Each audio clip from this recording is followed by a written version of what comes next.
చేత ఆశీర్వదింపబడాలంటే ఏ లక్షణాలు కలిగి ఉండాలంటే దేవుని యందు భయభక్తులు కలిగి ఉండమని దేవుని వాక్యము సెలవిస్తూ ఉన్నది. హల్లెలూయా.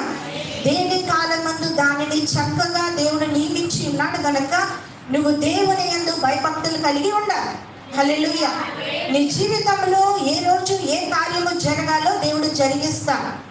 ఎప్పుడు ఏ సమయంలో ఏ శుభాలు జరగాలో దేవుడు జరిగిస్తాడు.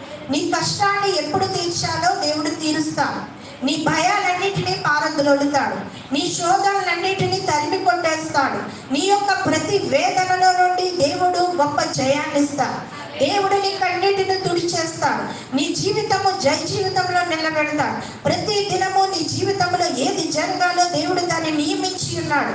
దేని విషయంలో భయపడవలసిన పని లేదు, కానీ దేవుని యందు భయభక్తులు కలిగి ఉండాలి. ఇదే ప్రథమ సూత్రం.